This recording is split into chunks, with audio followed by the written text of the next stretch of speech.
Ms. Flowers? Can you hear Oh, us? sorry. Lisa Flowers with City Attorney's Office. I see we have another council member who is auditing our class today. Would you like to introduce yourself, sir? Braxton Winston at large. He wants a warning of where those speed cameras are going. All right. Or where they won't be going. Well, if that's everybody that wants to introduce themselves, then we will kick off. Ms. Kunze is going to start us with a quick reminder of the charge that the committee was given, which I appreciate everybody's flexibility in adjusting the meeting date. Back a couple of weeks, so staff had additional time to bring forward as much information as possible to us, given that the previous date for this committee meeting was the morning after an evening where we had a big discussion around these issues as it relates to Vision Zero and traffic safety, and I think we probably added to the scope of what we want to cover and what we want to accomplish, and so we wanted staff to be able to be fully prepared for that. So I thank you for your flexibility. So Ms. Kunze, if you want to remind us what our current charge is now, and then we'll dive right into the conversation, starting with Ms. Babson. Sure, thank you.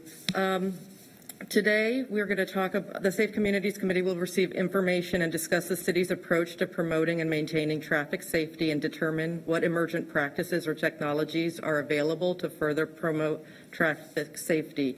This is in response to a referral by the mayor to the Safe Communities Committee.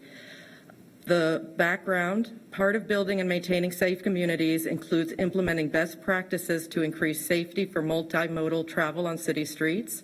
City staff presented a Vision Zero action plan to City Council on March 4th, 2019, and proclaimed Charlotte a Vision Zero city. Vision Zero is a strategy to eliminate all traffic-related deaths and severe injuries while increasing safety, health, and mobility for all. Over the course of time, new traffic safety measures and technologies are becoming available. As new best practices emerge, the feasibility of implementing the methods to advance traffic safety in Charlotte should be explored. So the committee charge is, 1, determine what emergent traffic safety practices or technologies, to include street design, are being used in other Vision Zero cities that would benefit Charlotte and may be feasible to implement. And 2, provide an overview of findings and any other recommended options to the City Council in December 2021 for further consideration. Thank you. And for our committee members, we're going to lead off with Ms. Babson, and I've got the WebEx pulled up in front of me, so I'll keep an eye on folks raising their hand that might have questions, and when we get to a stopping point, I'll recognize those with their hands up. So just please use that function. And Ms. Babson, take it away. Thank you. And council members, we're excited to be here with you today. Debbie Smith, our Deputy Director for the Charlotte Department of Transportation, is actually going to do this presentation. But as an introduction, I just wanted to say that we're excited to share with you some of the information that we have for you today related to our Vision Zero approach. We'll highlight some of the technologies that we've been implementing over the last several years. In addition, we'll highlight some of the traffic safety traffic control devices that we've also been implementing over the last few years to continue to make our streets safer. In addition to Debbie, we have Major Johnson on the call, who is a strong supporter and partner in our Vision Zero efforts. We work very closely with CMPD to deliver that Vision Zero safety program. So Debbie, I'll turn it over to you. Excellent. Thanks, everyone, and good morning. So I want to follow up on our conversation from the October 4th strategy session. So I'm going to share how Charlotte is a transportation leader in this realm of transportation safety. So there's 2 specific examples that I want to walk through: the evolution of complete streets in Charlotte, as well as just an emerging transformational signal system priority project where we've partnered with Fire and CATS. And then I'm going to go through how we tailor solutions to specific safety situations. So with that, next slide. So as I look across the Vision Zero cities, as well as our peer cities, there is absolutely no doubt that Charlotte is a leader in building safe and complete streets. And so with that, next slide. That hasn't always been our story. So Charlotte's past development legacy focused on travel by car, and that really occurred after World War II, really up until about the mid-2000s. So these images that you see on the screen today, they show the lack of sidewalk. They show how pedestrians have a difficult time navigating very busy streets, or even that image in the center that shows our big box retail with really no considerations for bicycles or pedestrians to get to that front door. And so the proliferation of cul-de-sac streets during that time period where we built from the 50s to the 2000s really led all those traffic and all those trips to that main thoroughfare. So next slide, please. So building complete streets is really more than just sidewalks, bike lanes, or bus stops. It's really about creating great places. And to create these great places, we have to talk about the land use. We have to talk about how the street life coexists together and how we build that connectivity. So council, you and the councils before you have made that impact. You've adopted the Urban Street Design Guidelines in 2007, our Charlotte Walks in 2014, and Charlotte Bikes in 2016. So these policy level decisions have really led to, next slide please, the safer ways that we're looking to travel. So this is just fundamental and foundational with that policy work. And so with these images, we're just showing you the snapshot of the way that we are building safer streets. We have separated bicycle lanes, wider sidewalks that are placed away from the busy roadways. And we also celebrated the grand opening of the Parkwood Avenue separated bike lane. What a transformational project to make those strategic connections for that multimodal travel. Next slide, please. And so council, not only do you do the work in support of policy decisions, you really are putting your money where your mouth is. So if you fast forward from 2018 to the 2020 bonds, you'll see that you are supporting sidewalks and Vision Zero and bicycle programs. But I really want to take this opportunity to highlight the 2022 proposed bonds. You've more than doubled the sidewalk and pedestrian safety with $50 million. You've doubled the bicycle program and the Vision Zero program. But what I want to emphasize with my next few slides is that Vision Zero and transportation safety are foundational in our other program work as well. And so these next examples just illustrate how safety is absolutely embedded in our culture of a smart city. Next slide, please. So we are a leader with this emergency vehicle and transit signal priority. Next slide. We are the first in the country, and I can't emphasize that enough. We are leading the nation with this communication technology. And so the way it works is the fire department and CATS, they have been partnering with CDOT on a federally funded grant project that has been spanning over a decade. But within that time, we've been able to make it a robust system where the vehicles, the fire vehicles and the transit vehicles continuously talk to our central traffic system so that we know where that vehicle is at all times and can make predictive analysis to where they will arrive at their traffic signal.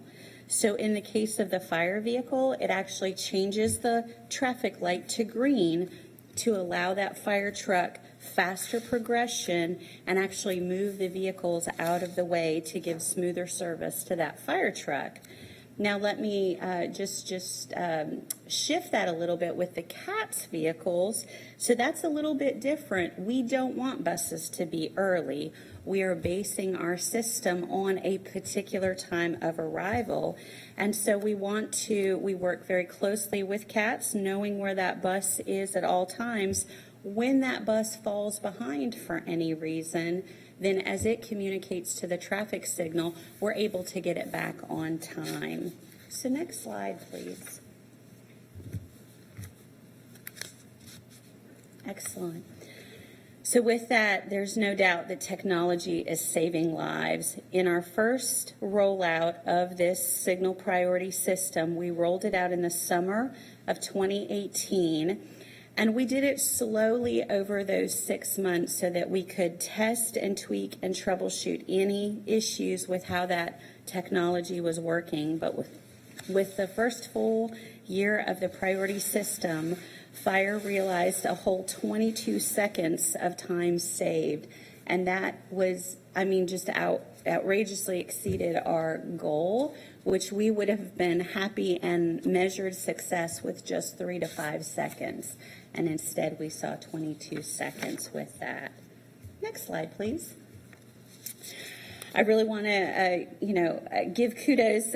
Major Dave Johnson and I were talking about putting this presentation together. The team, he really nailed it in what we're trying to do.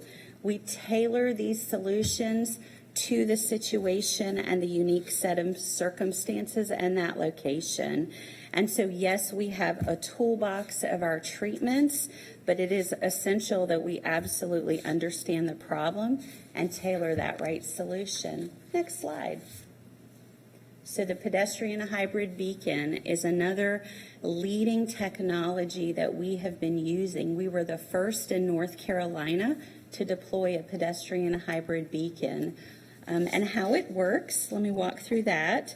So what happens is the traffic signal here stays in a dark mode until a pedestrian pushes the push button.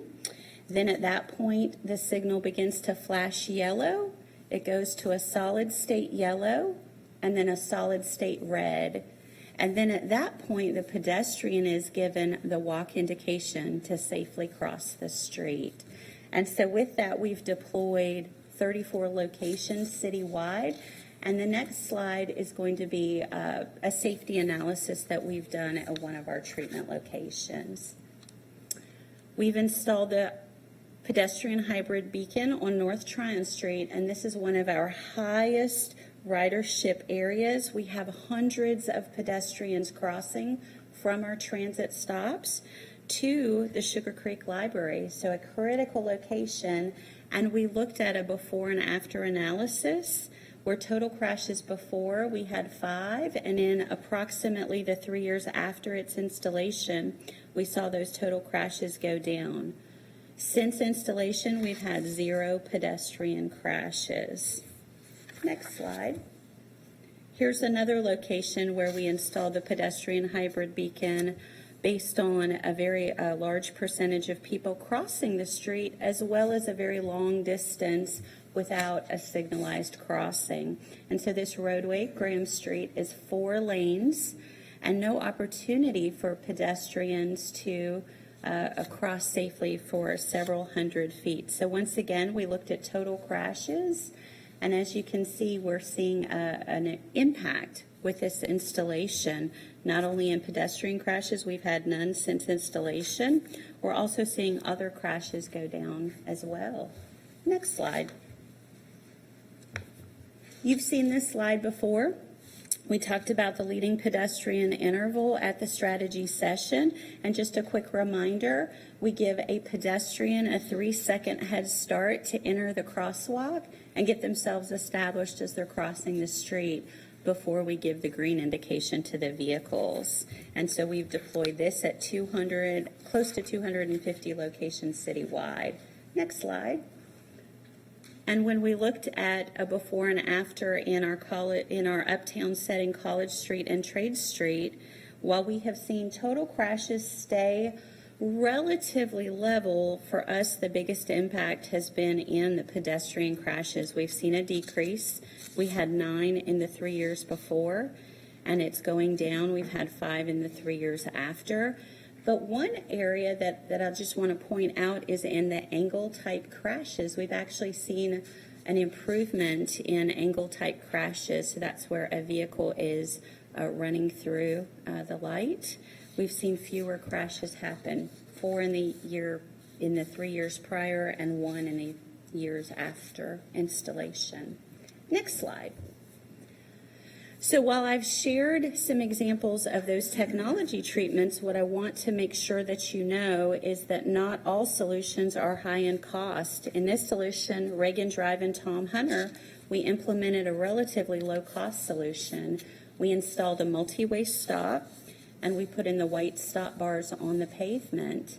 And so what we have seen is this was to address an angle-type collision where people were getting hit as they were making their turn from Tom Hunter. And over those little more than 3 years after installation, we have seen those crashes going down.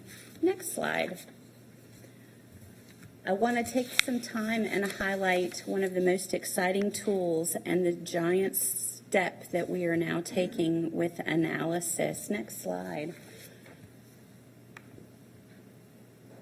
Charlotte has partnered with a company known as Numetric, and this information is really just hot off the press. We are deploying this system as we speak, and what it does is gives us the opportunity with just a few clicks of a mouse button to look at crash diagrams, to query data in a way that is just instantaneous. We deploy this system using the crash reports that CMPD writes, and we do that in a daily update to the system. CDOT has staff where we validate and geographically locate those crashes and just validate the data that's been entered, but where we are absolutely revolutionizing the way we can tailor these treatments. It would take an individual many hours to just comb through the data the way we had our previous system set up. And now we are literally able to do this in just clicks of a button and have that tailored solution right at our fingertips. So the next few slides I'll show you are just screenshots from that easy-to-use interface. Next slide.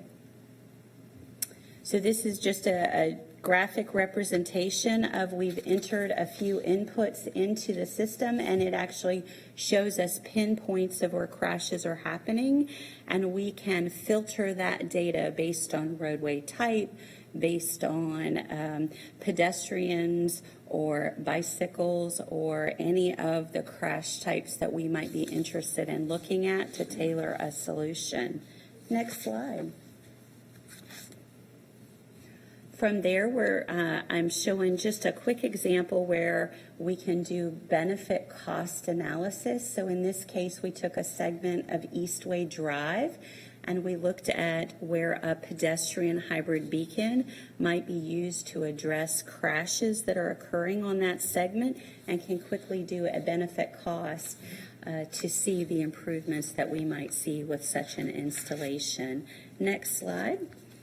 And this is just another example showing how we can query the data and even look at different countermeasures that have been, as an industry, the best types based on those crash collisions. So once again, this would take manpower of days and days to just roll through that information, and now we're able to do this in hours.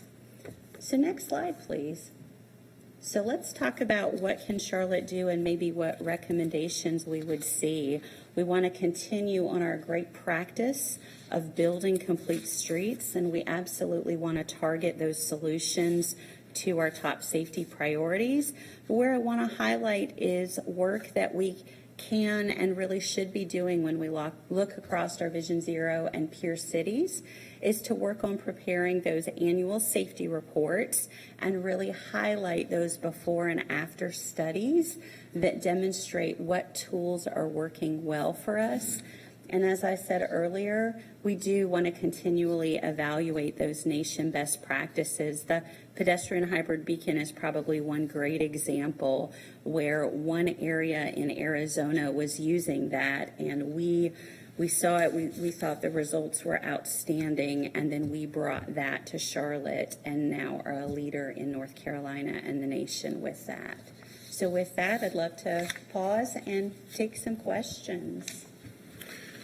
Thank you for the presentation. And I think it's without question that the city is doing amazing work on making it safer for folks to walk and bike around this city.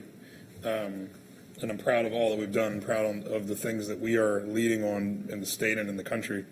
Mr. Winston and I were having a friendly debate last night on issues surrounding this topic, and one of the things that we wholeheartedly agree on is that not we in this room, but our predecessors decades and decades ago built streets that people read as 45 and 55 mile an hour streets, and then we sign them at 35 miles an hour. And when we do that, it's, I think, logical to expect that people are going to drive excessively fast on them, and then even folks who want to drive the speed limit are going to feel unsafe because everyone else is going 50 or 55 miles an hour on a 35 mile an hour road. And so I think for me, and based on our conversation, I think for Mr. Winston and likely others, one of the questions that we will keep asking is not just how do we create a safe way for someone to activate a beacon and cross the street, or a safe way for someone to bike in a protected bike lane, but how do we go back and fix, and we know that road diets like on Parkwood is one way we can do that, but that's not something we can do a lot of places quickly at once. What can we do to make our 35 mile an hour roads, particularly ones that are in or adjacent to residential areas, roads where people feel like they should be driving 35 miles an hour? And I think Sharon Road West was the one Mr. Winston referenced yesterday, and it's one of 100 probably in our community where you feel, if you're driving the speed limit, you feel like you're doing something wrong. And I just don't know that we've identified a solution for that. And enforcement is a difficult way to try to solve that, because it might impact one person's behavior, or it might impact behavior for the period of time that we have someone stationed out there or some technology stationed out there. But the long-term solution to roads, to people driving excessively fast on non-interstate type roads, has got to be road design. And so one of the things I'd like to see is, I'm sure we have scores of data, identifying roads that are either in or adjacent to residential communities where we are consistently seeing people going 20, 25 miles an hour and more over the speed limit, and saying, how do we figure out what the top 5 of those are, and in the next budget, can we explore whether a road diet is possible, or what other treatments. I always tell people when they come to us, as they frequently do as city council members, with, people are speeding through my neighborhood, or they're running the stop sign or whatever. I said, we don't need to go to CDOT with a solution in mind. We need to go to CDOT with a problem in hand. We have people like the two of you and others who are experts in this field, and you've got a toolbox of solutions, and in each instance it might be a different solution that works best.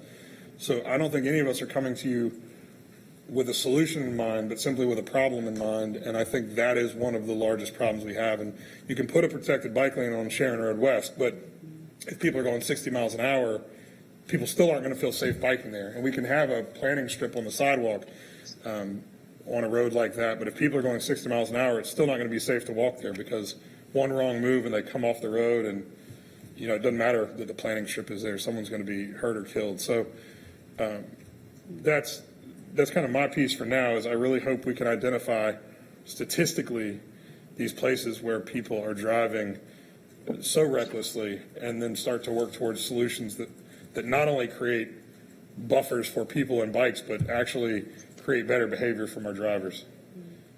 Just And want to I- say that Mr. Eggleston accurately represented my position in our conversation, so thank you. It's the first time ever, right?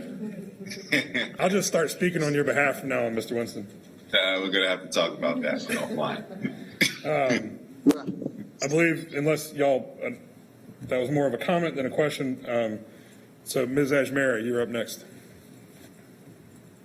Thank you, Mr. Chairman. I agree with you. Staff is taking good steps to address pedestrian safety as well as the bike safety. But really, this doesn't get to the root issue here, which is the speeding on our streets. And drag racing, I'm sure we have all gotten emails about drag racing or speeding on, and it has taken many lives. We got to address that problem. This is good, but we need to do more. And when I say more, I think that's where we need help from Department of Transportation to see what we can do to address the speeding on our streets. Also, could you go back to slide number 7 here? So certainly we have made great strides with our 2022 bonds, with increase in our bicycle safety, our sidewalk and pedestrian safety.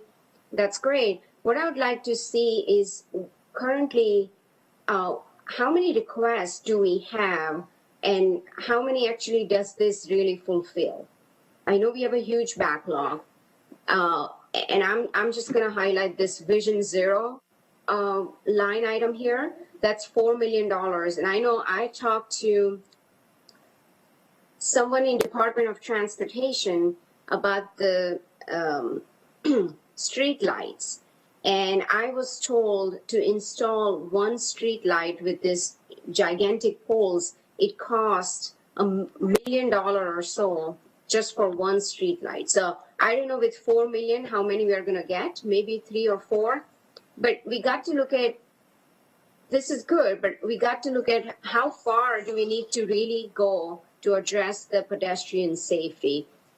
And I feel like I'm a broken record here, but I've brought this up many, many times where we look at W.T. Harris Road, especially from Old Concord to all the way to Plaza. There are no sidewalks, there are no street lights, forget about bike lanes. So, and that's our major road. And I see pedestrians crossing streets very, I mean, this is a very dangerous issue we got to address. I have seen pedestrians getting hit by vehicles, not slowing down. There are pedestrians walking on grass. I mean, we got to address some of these issues. I really appreciate the work that's been done, but I think we need to do more. And certainly that's up to the council to decide how we address the funding gap that we have in our huge backlog that we have right now. Thank you, Ms. Ajmera. And that might be something for y'all to touch on too. Ms. Ajmera is mentioning some of the larger roads, so maybe it's 2 different buckets of strategy, because some of the roads we know that are so problematic are state roads. And obviously we don't have the same authority on a state road as we do a city road. So I don't know if that's something you want to touch on now. I hope that whoever told Ms. Ajmera that our streetlights are costing us $1 million each was off by an order of magnitude. Otherwise, we're going to have a real funding problem. But how do we address those challenges on city roads versus state roads? Yeah, so Mr. Eggleston, to follow up on that, streetlights, we are still responsible for that. I did have a conversation with our transportation, and the state requires, there is a requirement on the state maintained road.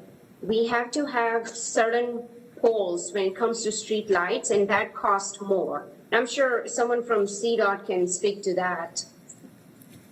Absolutely. Thank you, Ms. Ajmera. Appreciate the conversation and continuing that conversation. Street lighting is very important. And as you mentioned, There is a requirement that the city take on the responsibility for local streets, even if they are state maintained. The NCDOT, the North Carolina Department of Transportation, is responsible for the interstates. And so we look for a variety of ways, not just through city dollars to be able to accomplish that. And so we're actually going after grant dollars for things like the street lighting. And you are correct that when there are major thoroughfares, the NCDOT has safety requirements that a larger, more robust pole has to be put in. I think that the $1 million is more of a cost estimate over a mile segment to do that. We do know W.T. Harris is absolutely very high on that priority list.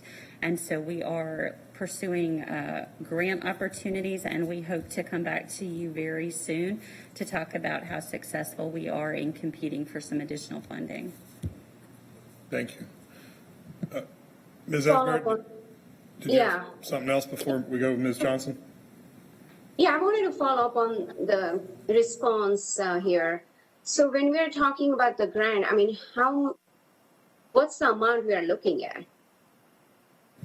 And so right now we're pursuing as much as we can through these grant dollars. I believe the numbers are somewhere in the order of magnitude of $1 to $2 million in order to go after some of our highest priority projects. Right, so $1 to $2 million for the backlog that we have. It's nearly not enough to address the pedestrian safety. So I'm sorry. I would like to understand if CDOT can share the backlog with us, and that would be very helpful, not just for streetlights, but also for our sidewalks, our bicycle program, and so on. Thank you. Thank you. I imagine that's something you'll follow up with us on. Ms. Johnson? Thank you so much, Mr. Chair. I just want to just piggyback off what Councilwoman Ashmira said. She nailed it. And I want to understand the formula for the Vision Zero. And I'll give you another example. So at Sugar Creek and Browns Ferry, I've requested a light there or some type of traffic calming device. And I know it's on a list, but because there hasn't been the number of fatalities, I guess, is one of the requirements, then it doesn't rise to that level where it's an urgent priority or a priority. But yet I hear an accident, at least once a month or once every other, or seemingly very often. So it's a high impact, or seems to be a high impact intersection. However, there haven't been the fatalities. But in order to avoid the fatalities, it seems foreseeable that we would want to prioritize. And I'm sure this is not the only intersection, that there are many. So I'd like to know the formula or the benchmarks, or how these intersections are rated in order to rise to the top, or just how they're rated and what that means as far as where they're placed on the list. I'd also like to see the backlog of requests and see what would it take to solve this problem. Because we know there's a problem with the street lights and the sidewalk in this growing city. But there are certain intersections that we know are a problem. We heard an intersection or a street or area in last night's meeting where one of our council members' family was injured. So we know we can probably all name a dangerous intersection in our districts, but they're not rising to the level of any action, or they're not rising to the level of any action, or there's not the funding and we know that Liz Babson and CDOT does an amazing job, but it's up to us as council to do something different. So, and even just looking at this budget, are these the proper allocations? And perhaps that's something our budget department can look at. The highest number is bicycle program, and while that's great, you know, if the roads aren't safe, then implementing more bike lanes it may not be the most effective order. So I'd like to know the visions, and not today, but if that's something we can get in the future, the policy on the Vision Zero that creates action for an improvement, and also the backlog, or where we are and where these intersections are placed on the priority list. Again, I just gave one example: Sugar Creek and Browns Ferry Road. There are multiple accidents, but not the fatalities, thank God. But if something's foreseeable and we can avoid a fatality in taking action on these high impact or high injury or high crash intersections, I think that should be an approach that we as council should look at. Again, CDOT's doing all they can.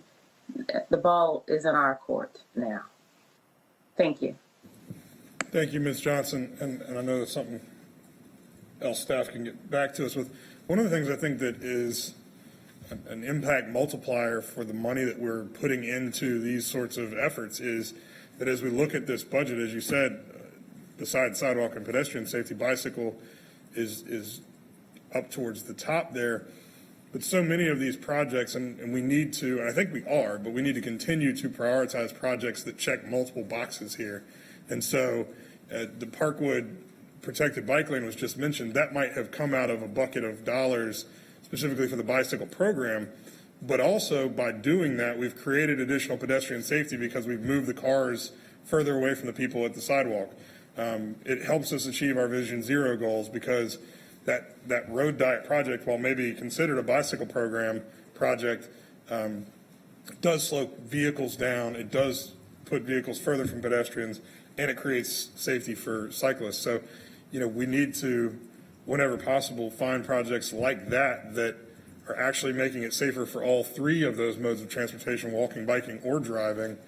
And I think many of the ones we've been funding do. So I hope we'll continue pushing on those that kind of cross-cut our objectives. Mr. Phipps? Ms. Johnson, I'm sorry. Yeah, and you're right. I'm not giving any solutions. I'm bringing the problem, like you just said. I know that those are the subject matter experts, but these are the problems that we're seeing in the community. And you know, bicycle program toward the top, if that checks boxes and that's the right answer, that's great. But I just want to know the information about these high crash intersections. I'd also like to see the policy on scooters. I'd like to know what that is, because that's another area. You know, them on the sidewalks or them in the streets, they're not observing the traffic laws, and I'd really like to know the injuries from scooters and what the policies and what the enforcement is surrounding those. Absolutely.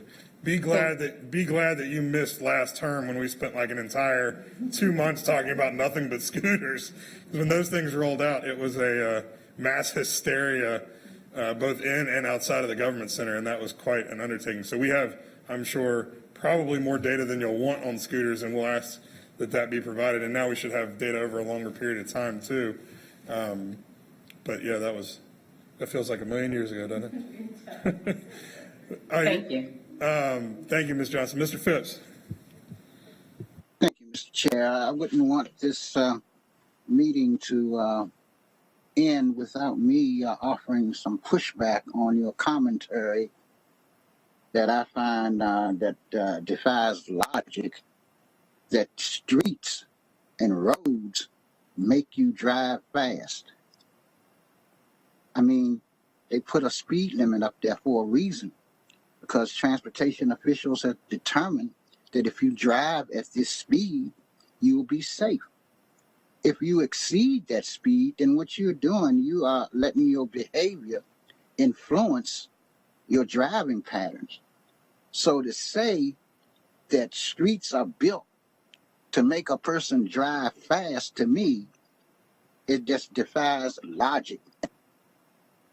And I didn't want that to go, to be in the record without somebody pushing back on it significantly. And I'll be willing to discuss it with you, but I really can't see the logic in that if you have a posted speed that's recommended that you drive this speed, you will be driving safely, but you see a straightaway and says, oh man, I mean, this is Charlotte Motor Speedway. I mean, how do you even conclude something like that as to something that makes sense? Is what I want to know. Now, one of the things that I want to follow up on is on Sugar Creek. I guess a couple of years ago, we had identified a couple of areas that needed beacon signals or new signalization, because at Hidden Valley Drive, that's a signal there. But the next one, when you're going towards Tryon, that's the next traffic light at Tryon. So I think it's at least a mile or a mile and a half there that there is no signal there.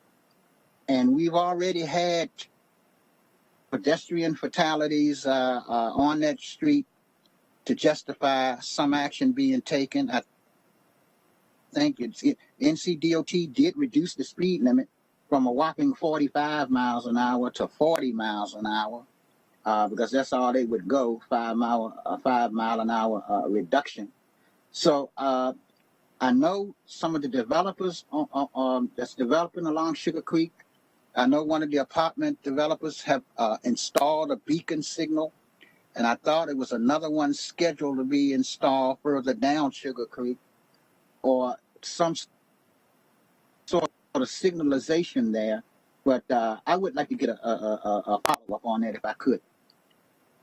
Also, for every traffic or pedestrian fatality that's done, I understand that CDOT does a post-mortem analysis to determine what the cause of that particular accident was or fatality was. And I don't know, what the breakdown is. Is it a function that I know we like to say, well, contributing to this is, you might not have had a street light here or a sidewalk here, but are there times when you have a situation where, the person might have been,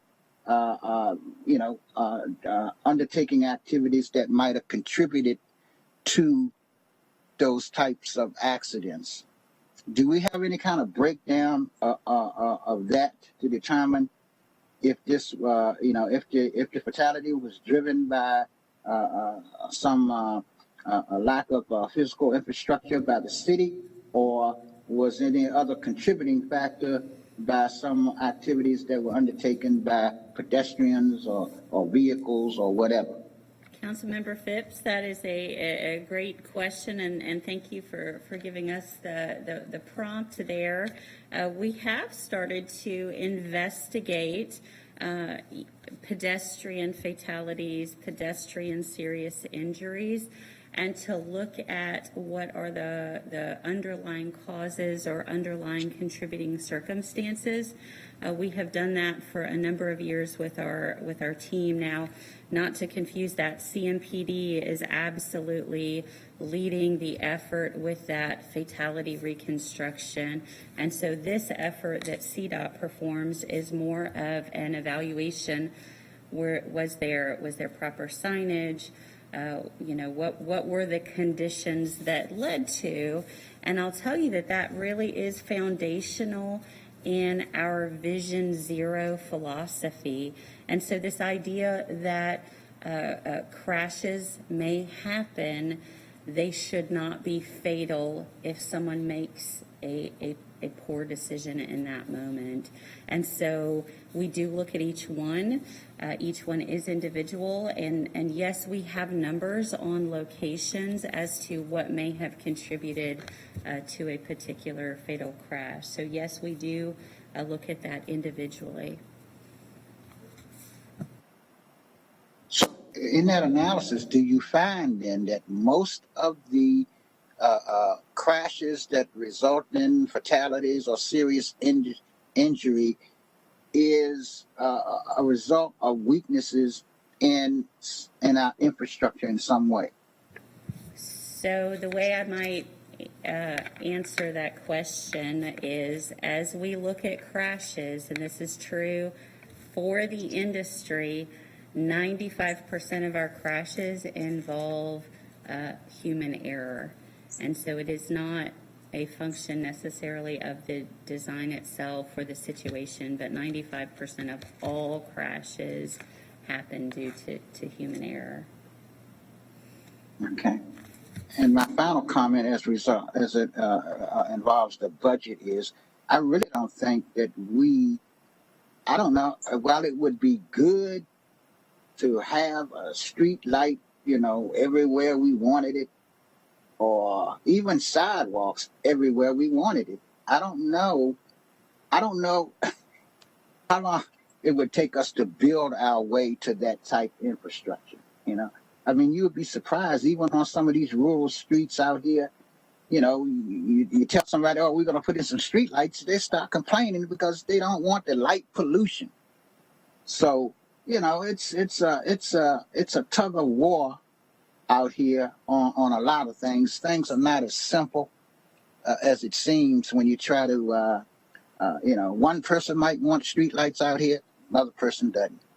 So, but I guess you got to reach a point in metrics. If you have enough fatalities and near misses with deer and everything like that, then you can get some signage. But I tried to get some street signs out here, warning people of deer crossing, but the NCDOT said, well, we hadn't had enough crashes to justify signage out this way yet.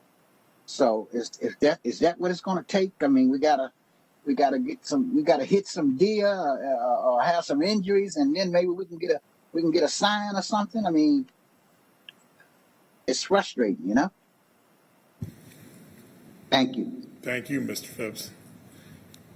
I don't think any of the rest of us would have brought up the deer point. So, I do think we're not going to build our way out of this entirely by ourselves either. And I understand, we just had a rezoning meeting last night, and I understand the frustrations people have with development and the headaches of construction and all of that. But one of the silver linings of each of those projects is that as they come through for a rezoning, we are putting requirements on them. And I think it's important that as we go through this UDO conversation as a council, that we codify the regulations that we want, that will produce the city that we want as it relates to things like lighting and pedestrian infrastructure, curb and gutter, all these things. So, at each of these projects that happens, we're getting sidewalk with a planning strip. We're getting, at times, bike lanes. And I think we've got to continue to hold people accountable as part of those rezonings for including one of the ones we approved last night on Kings Drive had numerous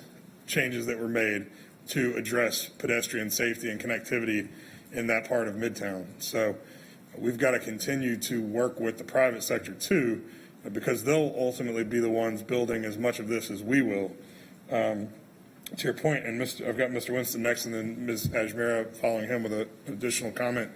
But to start on the track that I imagine Mr. Winston will finish for me, if anything I said at the beginning, Mr. Phipps, to your first point, sounded like I was abdicating drivers of the personal responsibility of following the law, that was certainly not my intent. I think that there is personal responsibility. People do need to be accountable to themselves and be held accountable by others to follow the laws as they are written.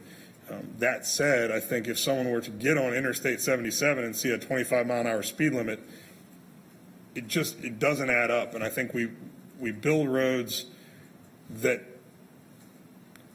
feel like interstates. We build roads that feel like high-speed highways, and we build roads that feel like residential roads. And I think drivers react to that design of a road as much as they react to the posted speed limit, which they may or may not even pay attention to. And so I do think that while we have to hold people accountable for particularly the ones who are just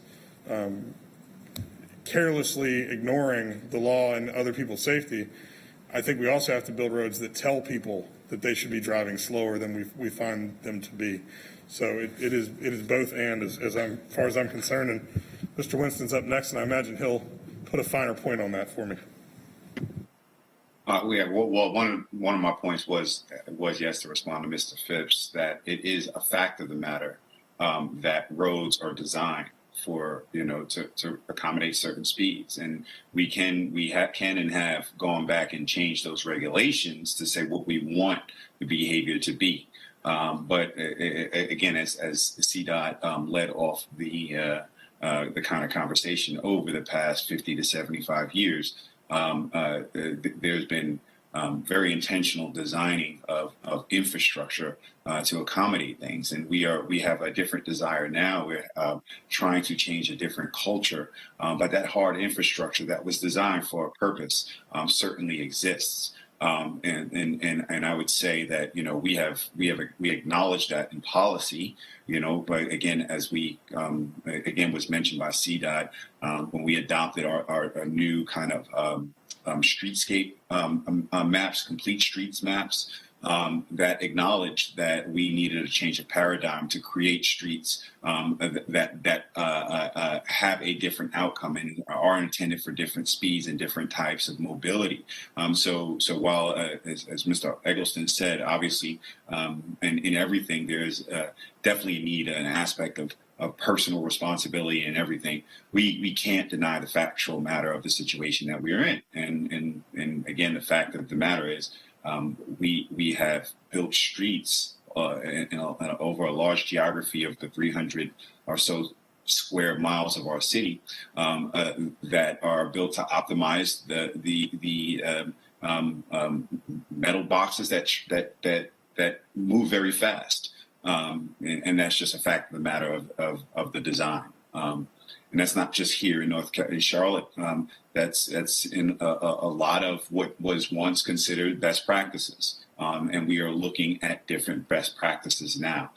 I agree with Mr. Eggleston. The second part of my comments or questions or suggestions, I agree that we should present problem sets as opposed to solutions.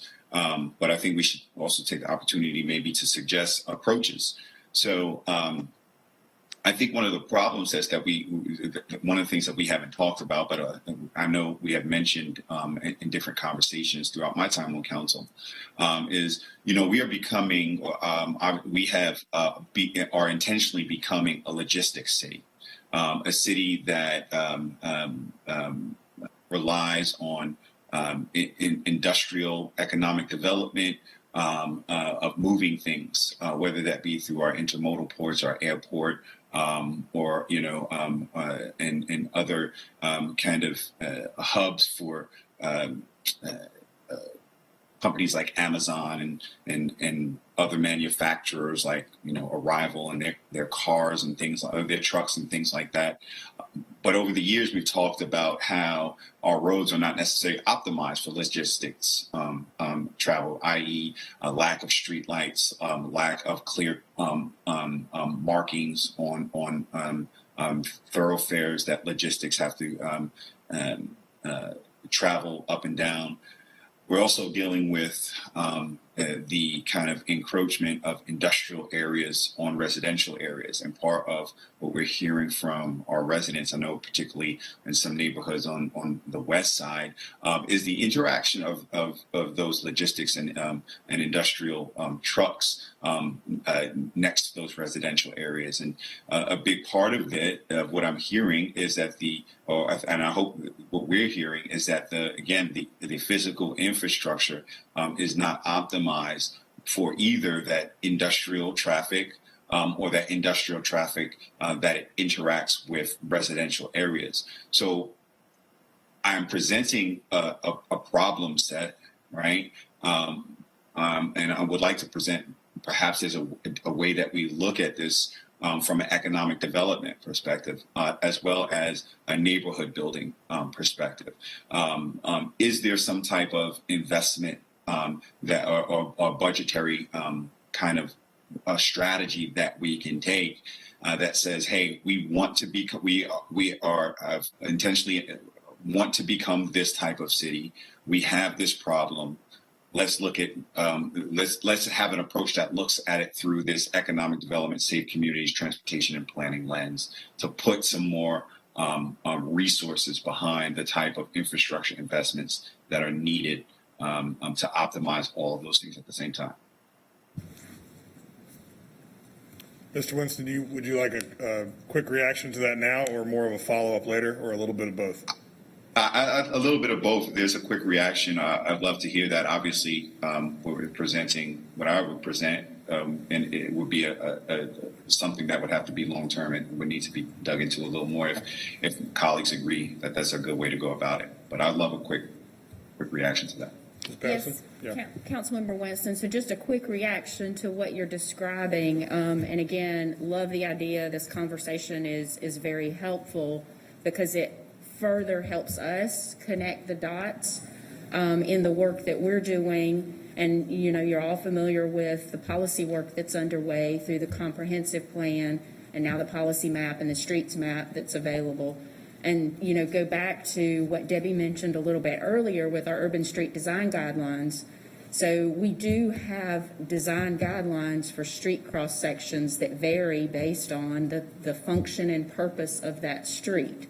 And so fast forward to where we are now with our streets map that's out for public review and comment, and council will have an opportunity to see that in a little more detail at your retreat next week.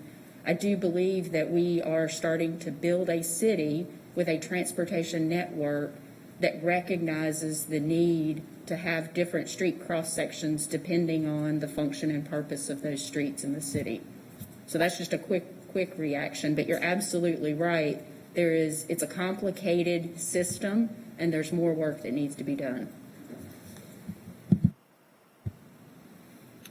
Mr. Winston, was that everything? Yeah, thank you very much. And I hope, like I said, whatever I would like to maybe explore it with staff to see, you know, how we might approach it in that kind of paradigm that I mentioned. Thank you, Mr. Winston. Ms. Ajmera, you had a follow-up? So I wanted to follow up on a couple of things. Data that we just heard from staff where it says 95% human error. Is that correct with all the crashes? Yes, Ms. Ajmera, that absolutely is. That is a nationwide number, and it is not any different in Charlotte, that there is human error that is the contributing factor to all crashes. Got it. And how about pedestrian fatalities and bike fatalities? Do we know what would be the data, or what would be the number there? Yeah, Ms. Ajmera, I probably need to double check and get back to you on that. I know in the cases of fatalities, we look at what are the highest contributing circumstances, and what we see with those fatalities, we see very frequently in very high percentages things like speeding, things like drug or alcohol use, or some combination of those factors. I can weigh in quickly. Total pedestrian fatalities this year is 66, and out of those, 19 are pedestrian.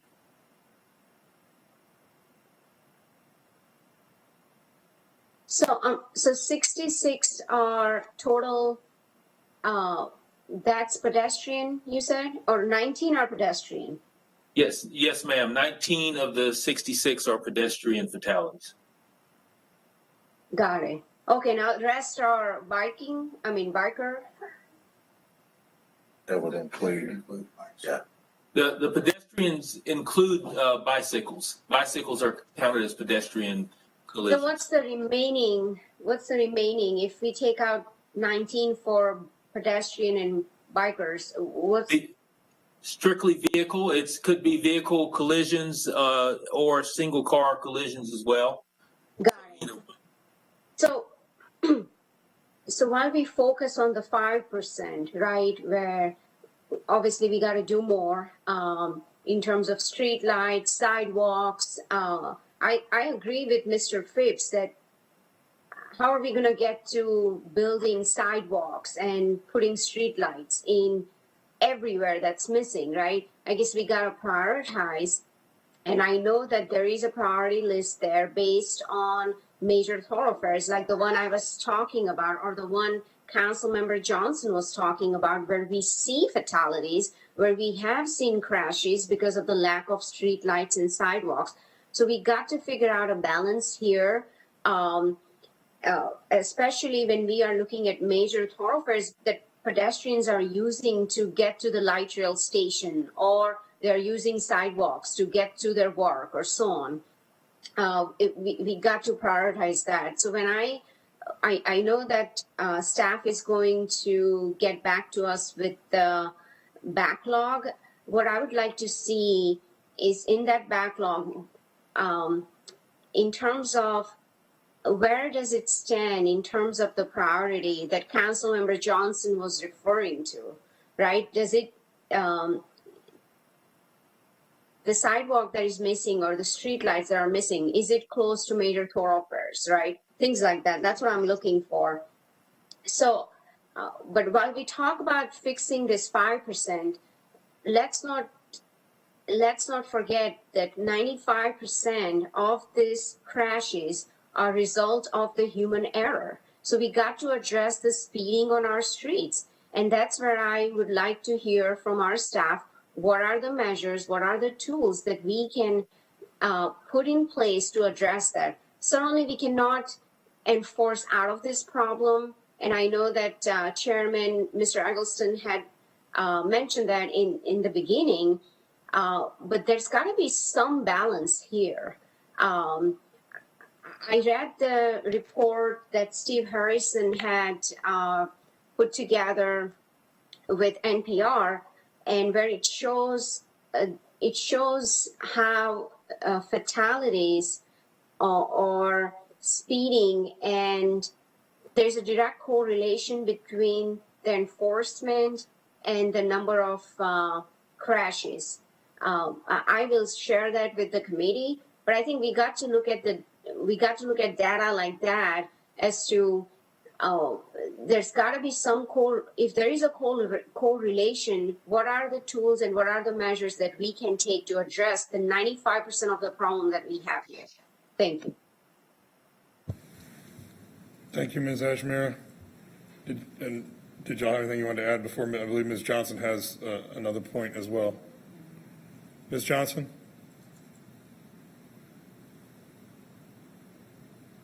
Thank you. I just wanted to follow up on two things that have been said.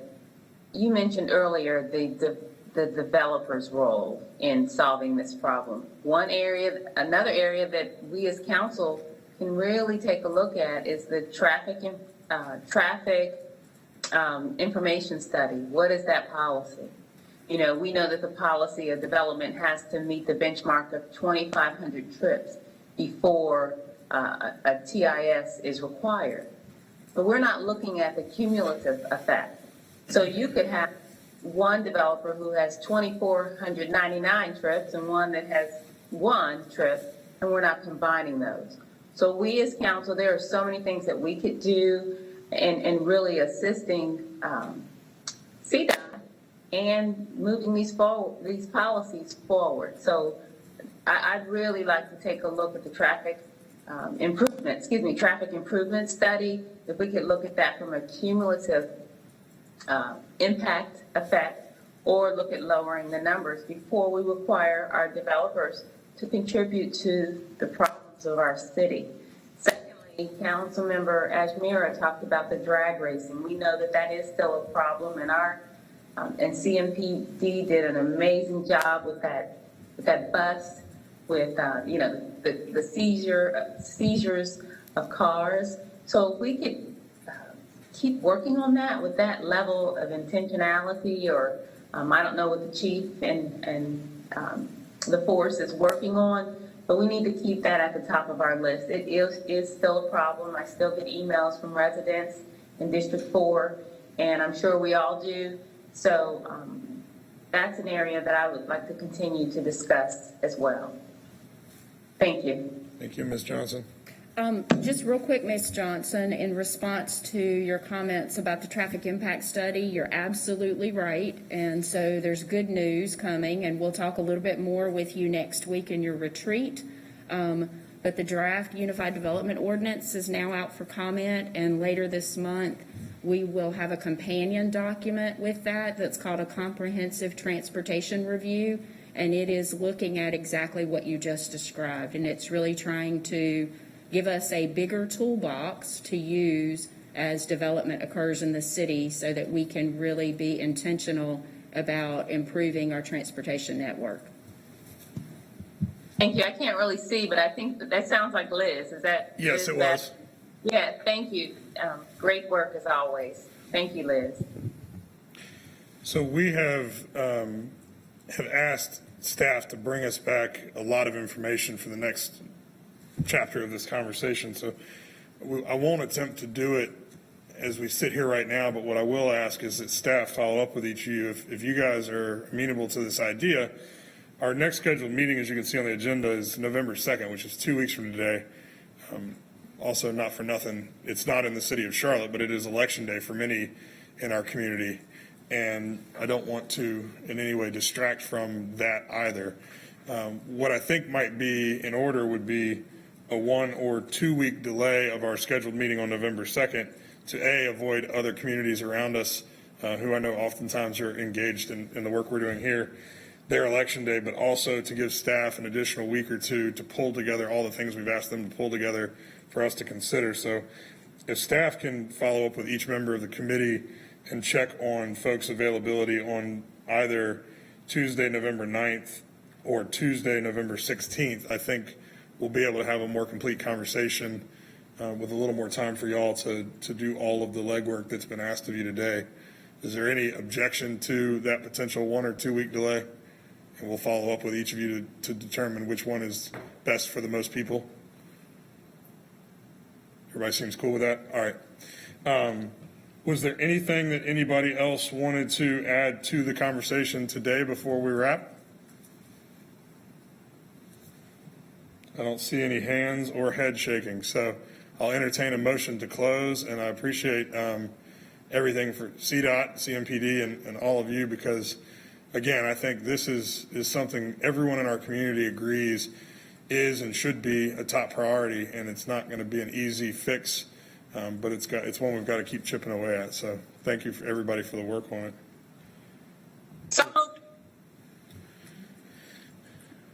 All in favor? I'll take that as yes.